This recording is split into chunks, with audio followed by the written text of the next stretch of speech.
Senior advocate हैं supreme court के मजहर सिद्दीक साहब। सर कैसे हैं आप? बहुत शुक्रिया जी, अस्सलाम वालेकुम। सर कल जो है वो सुप्रीम कोर्ट की जानिब से सदारती रेफरेंस के हवाले से एक फैसला आना है और ये कहा जा रहा है कि सुप्रीम कोर्ट के पास कई ऑप्शन है इस फैसले के हवाले से।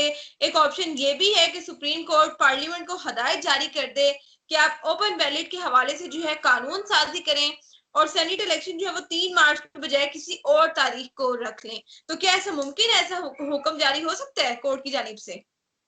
बहुत शुक्रिया। मैं एक चीज़ आपको क्लियर कर दूं।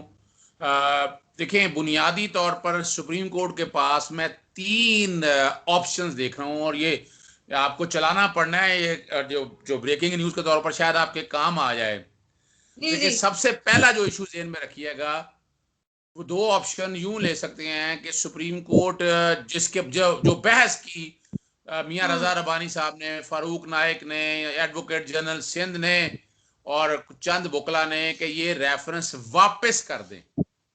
अच्छा। तो पहली बात मैं आपके सामने क्लियर कर दूं, there is no chance at all कि सुप्रीम कोर्ट बगैर कोई राय दिए ये रेफरेंस वापस कर दे, रिटर्न कर दे। तो ये तो जेन से निकाल दी जाए। दूसरी ऑप्शन क्या है? सुप्रीम आर्टिकल 186 के तहत जो सुप्रीम कोर्ट से सदर ने राय मांगी है, मैं लफ्ज इस्तेमाल कर रहा हूं, सुप्रीम कोर्ट पाबंद है, सुप्रीम कोर्ट अच्छा। पाबंद है उस पर राय देने के हवाले से, और सुप्रीम कोर्ट इस पे अपनी राय देगी। अगली बात मैं बता दूं आपको। अब वो राय देने के हवाले से 2 बातें आएंगी। आर्टिकल 226 को आप सामने रख लें। Whether election of the senate are under the constitution और अदरवाइज, क्या सेनेट के इलेक्शन आईने पाकिस्तान 1973 के तहत हैं, या दूसरी बात है नहीं है। तो ये 2 पॉसिबिलिटीज हैं, इसी में से एक तीसरी पॉसिबिलिटी साथ निकलेगी। सबसे पहली बात है, अगर तो वो कह दें कि सेनेट के इलेक्शन अंडर द कॉन्स्टिट्यूशन है, आईने पाकिस्तान 1973 के तहत है, तो आर्टिकल 226 के तहत सेनेट के इलेक्शन भी खुफिया रायशुमारी के तहत होंगे, और वो तब तक पॉसिबल नहीं हो सकेगा जब तक आईने पाकिस्तान 1973 के आर्टिकल 226 में तरमीम ना हो जाए। अच्छा। मुझे जो पॉसिबिलिटी नजर आ रही है, जब मैं अपने अपने अंदाजे से बात कर सकता हूं या अपने एक्सपीरियंस, सुप्रीम कोर्ट इस पर ओपिनियन करेगी कि इलेक्शन अंडर द कॉन्स्टिट्यूशन है नहीं। अच्छा सर, मुझे ये बताइएगा कि 2015 में यानी वो ओबामा बोराड़ा फजल रहमान भी और सारे इस बात को सामने लेके रहते हैं कि सुप्रीम कोर्ट ने कह दिया है, चीफ जस्टिस साहब ने कह दिया है कि सेनेट के इलेक्शन अंडर द कॉन्स्टिट्यूशन है। बिल्कुल ऐसा कोई नहीं कहा। वो अगर का लफ्ज है कि अगर आइन के तहत हुए तो आइन के तहत होंगे, अगर आइन के तहत है नहीं, तो मेरी नजर के मुताबिक सुप्रीम कोर्ट पॉसिबिलिटी यही है, ये कहेगी कि सेनेट के इलेक्शन अंडर द कॉन्स्टिट्यूशन नहीं है। जब अंडर द कॉन्स्टिट्यूशन नहीं है कहेगी, तो फिर बड़ी सीरियस सी बात है कि ये इलेक्शन फिर होंगे ओपन बैलेट से, ओपन एंड आइडेंटिफाइबल बैलेट से। और ये भी बेवकूफ बनाया इन्होंने, एहसन इकबाल ने, अरस्तू ने, जो अपने आप को अरस्तू समझते हैं, मियां रजा रबानी, जिन्होंने 18वीं तरमीम के जरिए आईने पाकिस्तान की शक्ल बिगाड़ कर रख दी, जो वो ये कहते फिर रहे हैं कि बैठकर यानी जो ऑर्डिनेंस के जरिए आइन तरमीम कर दिया गया। किसने कहा ऑर्डिनेंस के जरिए आइन तरमीम कर दिया गया है? ऑर्डिनेंस के जरिए इलेक्शन एक्ट के सेक्शन 122(6) में तरमीम की गई है, जिसमें लिखा हुआ है कि सेनेट के इलेक्शन सीक्रेट बैलेट से होंगे। ऑर्डिनेंस ने क्या कहा कि अगर सुप्रीम कोर्ट राय दे देती है कि सेनेट के इलेक्शन अंडर द कॉन्स्टिट्यूशन नहीं है, तो ये 122(6) की तरमीम खत्म करके उसकी जगह लगा दिया है कि ये ओपन बैलेट से होंगे। तो फिर ये जो ऑर्डिनेंस है, ये ऑर्डिनेंस फौरी तौर पर नाफिजुल अमल हो जाएगा और सेनेट के इलेक्शन ओपन बैलेट से हो सकेंगे। ये मैंने ऑप्शन आपके सामने रख दिया। एक और ऑप्शन मैं आपके सामने जो रख सकता हूं, जो बिटवीन दी लाइन है, कि याद रखिएगा आईने पाकिस्तान 1973 एक लिविंग डॉक्यूमेंट है, इट्स अ सोशल कॉन्ट्रैक्ट, इमरानी मुआहदा है।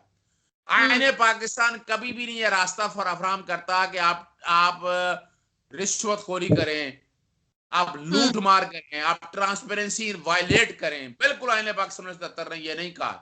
तीसरी ऑप्शन ये है कि अपनी राय के सामने रखते हुए सुप्रीम कोर्ट कहेगी कि ये इलेक्शन मान लिया अगर अंडर द कॉन्स्टिट्यूशन भी है, लेकिन ट्रांसपेरेंसी बरकरार रखने के हवाले से इलेक्शन जो है ना, ये ओपन और आइडेंटिफाइबल वोट से होंगे।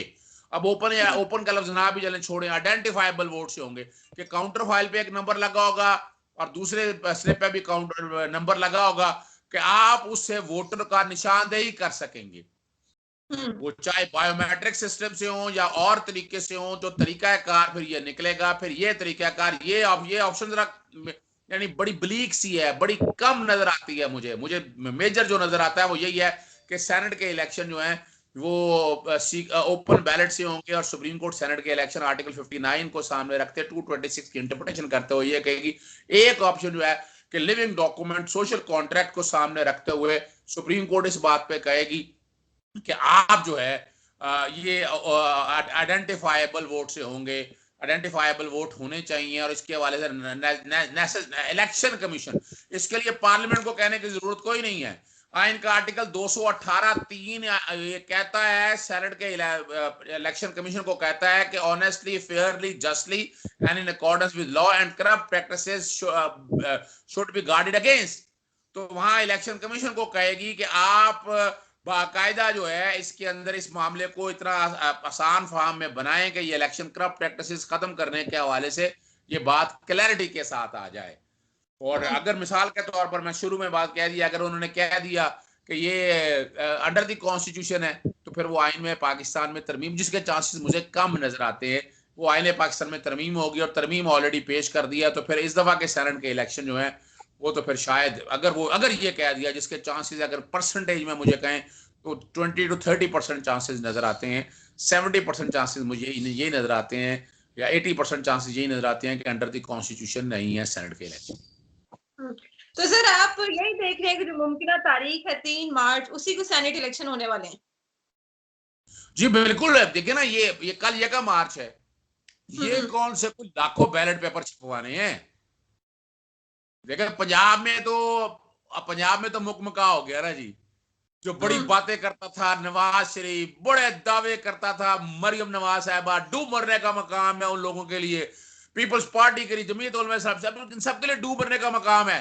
कि ये क्या हो गया? तो जो बातें बड़ी करते थे आप पीडीएम में आकर बैठकर करते थे, ये तो मुकमका हो गया। और क्या हुआ है? ये जो मर्जी आप कह दे, वो इंटेलिजेंट कह लें या सियासत कह रहे हैं, चौधरी परवेज लाई ने बेल रोल प्ले किया या पीटीआई के हवाले से, तो लेकिन पीटीआई ने उनके चेहरे दिखा दिए हैं गवर्नमेंट ने कि आप ये हैं। तो इलेक्शन रह जाएंगे फिर सिर्फ और सिर्फ कहां पर?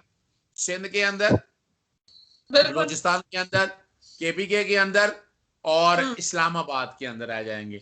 तो उसके लिए कोई बैलेट पेपर छपना कोई लंबा काम नहीं है, 2 घंटे 2.5 घंटे का काम है। और वो बैलेट पेपर छप गए होंगे, मैं ये बता रहा हूँ, बैलेट पेपर छप गए होंगे, वो फर्क सिर्फ आ जाएगा, सीक्रेट नहीं होगा, ओपन और आइडेंटिफाइबल वोट होगा। वो आराम से, और जो बड़ी बातें करते हैं ना, जमीर, हमारा जमीर जिंदा है, तो फिर जमीर जिंदा है फिर इसी तरह होना कि जैसे आपने देखे खुल के पीटीआई ने पीएमएलक्यू के जो सेनेटर है कामल अली खां की फेवर की है, खुल के की है, पार्टी बेस पे की है। तो पार्टी का इख्तियार है। जो ये लोग कहते हैं ये क्या हुआ, ये मुकमका, देखिए मुकमका तो मैं मजाकन कहता हूँ, लेकिन देखें ये ट्रांसपेरेंसी को बरकरार रखा है। यहाँ करप्शन, वोट की खरीदो फरोख्त बड़ा मुश्किल काम है, क्योंकि कोई 40 से ऊपर वोट डालकर एक वोट बनता है।